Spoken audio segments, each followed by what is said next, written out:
Hai, Assalamualaikum. Anda masih bersama saya, Nur Afni Eshani, dalam channel YouTube saya, Nur Afni Eshani by Nur Afni Eshani Collection. So hari ini kita nak buat satu video tutorial cara pemasangan frame keys lock saiz 8.5 cm kepada produk kait yang telah kita siapkan. So sebelum itu kita nak tunjukkan dulu apa produknya. Seperti yang dilihat di sini, ini adalah patternnya, crochet pattern by Nur Afni Eshani, keys lock coin purse volume 2.0. So ini adalah produknya. Kita bawakan produk yang telah siap, okey. Dan kita dah pasang pada frame-nya. So ini saya menggunakan material poly glitter. Yang ini daripada poly juga, tapi dia lebih kepada sembul, maksudnya mix. Okay. So hari ni kita nak pasangkan ini produk yang telah siap kita kait kepada frame. Okay. So stay tune. Okay, baiklah. Sebelum kita mulakan, saya nak memperkenalkan bahan-bahan yang diperlukan dalam proses pemasangan frame keys lock 8.5 cm ini. So seperti biasa, kita perlukan bahan produknya.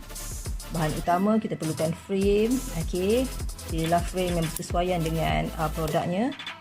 Okey. Kemudian kita perlukan needles. Saiz saya kurang pasti saiz berapa, tetapi sesuai untuk jahitan frame ya. Kemudian kita perlukan gunting, kita perlukan nylon, tali ni, tali tangsi ya orang Malaysia panggil. So dan special case saya perlukan penanda. Okey, saya menggunakan, ini adalah penanda saya. Okey, ini adalah thumbtack dan ini adalah belakang lubang. So nanti kita akan tunjukkan macam mana untuk menggunakannya. So kalau tak ada ini, boleh guna benda lain lah, termasuk stitch marker atau whatever, atau pin lampin kanak-kanak tu juga boleh digunakan. So jom kita mulakan. Okey, untuk proses seterusnya, jom kita mulakan pemasangan frame kita.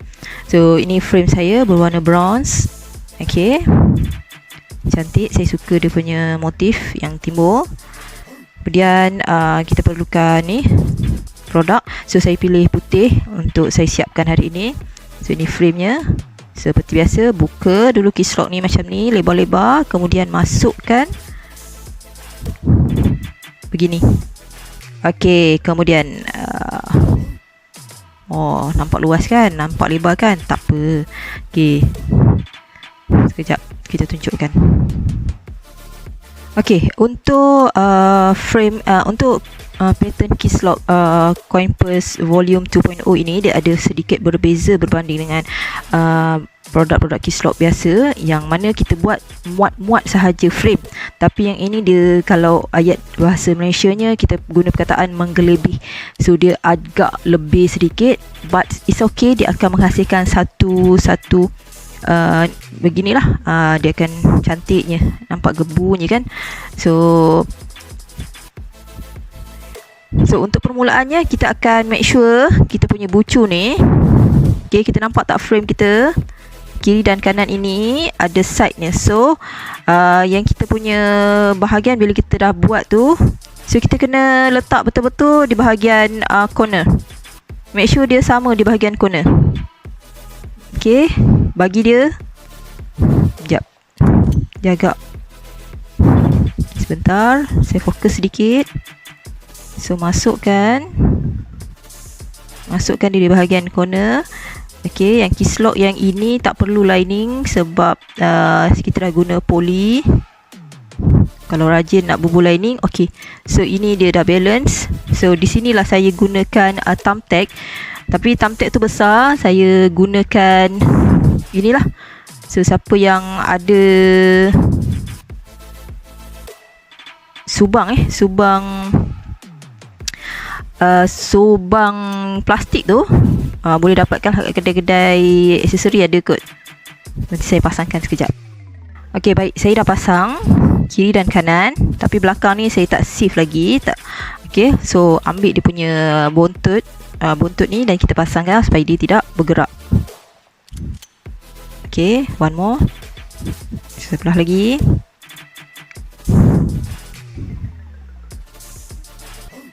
So ini adalah cara DIY saya untuk supaya yang ini tidak bergerak.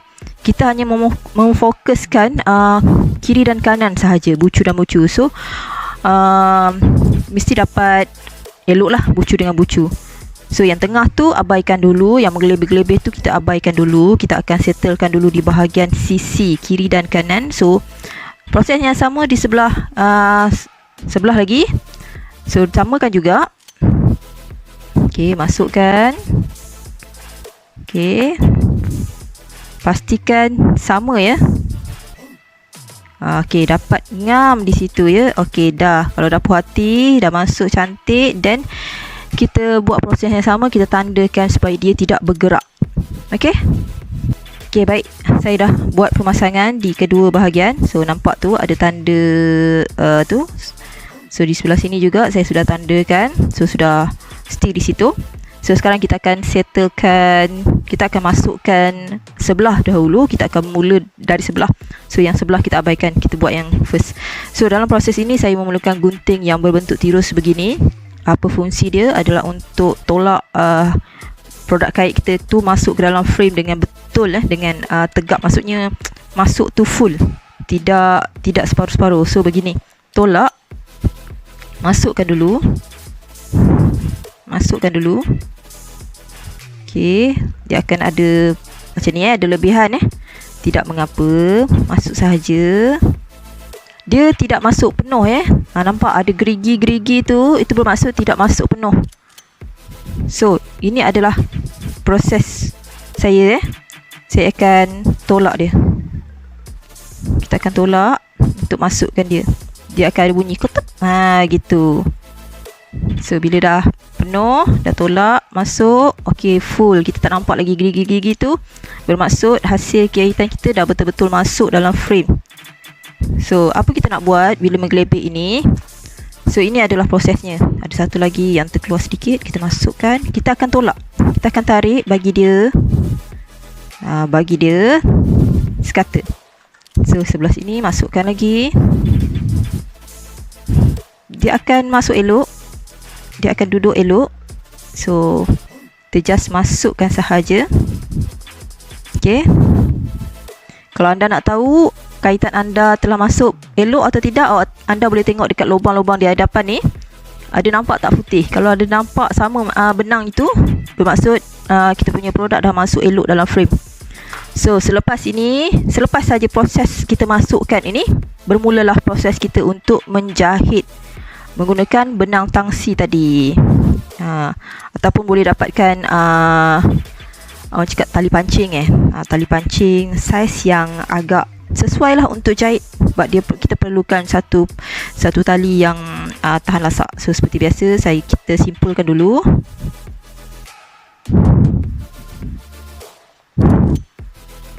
Yang ini agak tebal sikit saya beli. Tangsi asalnya tiada dalam stok. Jadi kita dapatkan tangsi ni, tak ingat saiz. Okay, tapi cukup kuat untuk digunakan. So potong jangan banyak dulu. Bila kita dah sambung dekat benang nanti, baru kita akan trim balik lah. So buang mana yang kita tak perlu. Okay, selesai. So pastikan panjang tangsi ni. So kita akan mulakan dari luar ke dalam. So terpulanglah pada anda sama ada nak start daripada sini. Kalau nak start daripada sini, kena buka lah tanda ni. So kita buka dulu tanda. Kita santai-santai saja video ni. So kita buka tanda dia. Okey, kita masukkan dalam lubang yang pertama. Nampak? Lubang yang betul tepi sahaja. So keluarkan tangsi. Okey, tarik rapat. Kemudian okey, baik. Tadi kita dah jahit kan daripada lubang yang pertama tu. Kemudian daripada luar kita tikam satu kali ke dalam, dan bawa tarik. So berhati-hati dengan tangsi ni ya, sebab dia jernih, tak nampak. Kadang-kadang dia tersangkut dekat dia punya yang ini ataupun pada produk. So saya menggunakan teknik 1-2. 1 di bahagian depan, 2 di bahagian belakang. Kenapa 2? Maksudnya kita loop dua lubang. Satu lubang dan kedua. So kita akan balik ke 2 lah. Okey, dia macam ni. Nampak? So depan nanti 1 balik, 2. 1, 2 sampai habis. So tarik, ulang.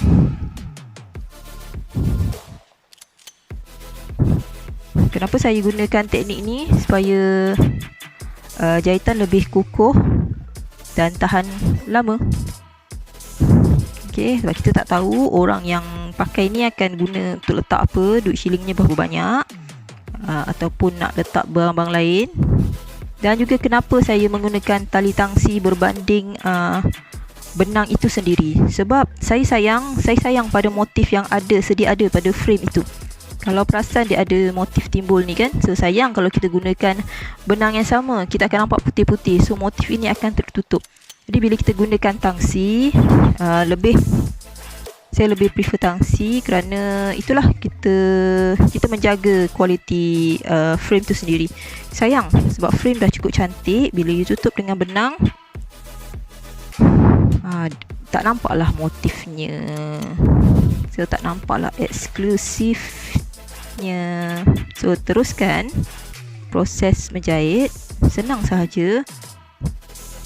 Okay, tips untuk mendapatkan jarum saiz ini, anda perlu bawa frame lah. Macam mana ni, lubang termasuk. Okay, anda perlu bawa frame ke kedai untuk pastikan yang jarum ini boleh lepas. Oh, dia tak fokus tak fokus. Okay, jarum ini boleh lepas masuk ke dalam frame. Kalau tak lepas, bermaksud tak sesuai. So kena cari yang sesuai dengan frame, bukan sesuai dengan tangsi ke apa. Tangsi ni kita ambil yang paling halus ataupun yang cukup muat lah untuk masuk ke dalam lubang ni lah. So ada banyak kerja sikit.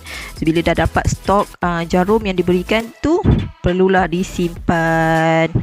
Sebab nak cari saiz jarum ni pun sedikit payah. Okay, so kita buat proses jahitan sampai hujung. Nanti saya akan jumpa anda semula di bahagian corner ini. Okay, dia tak boleh fokus lah. Kenapa? Sebab dia putih Okay, saya akan jumpa anda di hujung nanti. Okay, baik, saya sudah sampai ke hujung. So ini adalah lubang yang terakhir tadi sebenarnya. So seperti biasa masih juga menggunakan teknik 2-1. So kita bawa keluar. Untuk tangsi ini kita perlu lebih berhati-hati ya, sebab tangsi lebih tebal, dia lebih mudah patah. Boleh tengok dia dah jadi menyerikut macam tu kan. So itulah dia tangsi. So next, macam biasa masih lagi saya menggunakan 2-1. So terpulang lah nak jahit macam mana di bahagian hujung. That's why kita gunakan tangsi, dia tidak nampak di bahagian belakang ataupun depan. So macam inilah style saya. Saya akan balas 2-1 sampailah saya jumpa balik corner yang baru. Saya jumpa balik pin yang baru ni. So ini satu dah siap. Okay, kita dah pasangkan. Ini nampak tangsinya. So elok terletak tangsinya, tidak mengganggu motif sama sekali. So kita buka penanda. Okay, kemudian kita teruskan proses yang sama di sebelah pula. So saya jumpa anda nanti di hujung sini. Okay, okey lah, saya dah selesai pemasangan. Okay, simpan jarum. So ini adalah yang telah siap dipasang. Okay, ini kalau kita tak isi apa-apa, dia akan jadi macam ni lah. So memang bentuk-bentuk kerang. So that's why pattern ini bermotifkan kerang. So dia bentuk kerang. So ini dah siap. So ambillah fiber ataupun saya suka untuk menggunakan bubble wrap tu. Kita ambil bubble wrap dan kita carik-carik, kita bubuhkan. So kita ambilkan yang ini, okey, contohnya, dan kita isi supaya nampak bentuknya. Jangan risau, bukan saja nak ni, cuma kadang untuk display photoshoot ke apa, kita perlu buat begini so jangan salah faham, bukan kita nak tunjuk yang cantik saja, tidak. So inilah dia.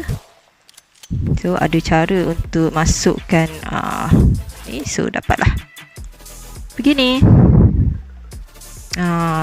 Siap. Okey, baiklah, kita dah tamat. Okey, mudah bukan proses pemasangannya?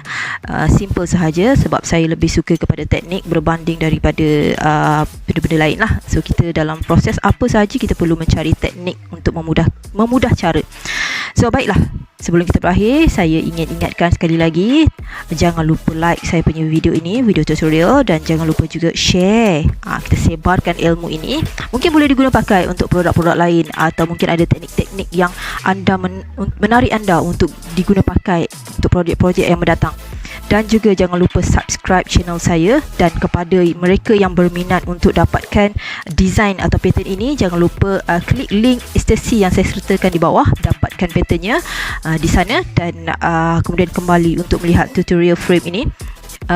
Dan juga jangan lupa tuan-tuan dan puan-puan, dalam menuntut ilmu kita perlu bersabar sedikit, kerana ilmu itu tidak datang secara bergolek. Ilmu perlu dituntut dan memerlukan masa dan komitmen dalam melaksanakannya. Jadi terima kasih sekali lagi atas supportnya. Semoga apa yang saya kongsikan ini memberi manfaat kepada anda. Kita jumpa lagi untuk tutorial selanjutnya. Terima kasih dan Assalamualaikum.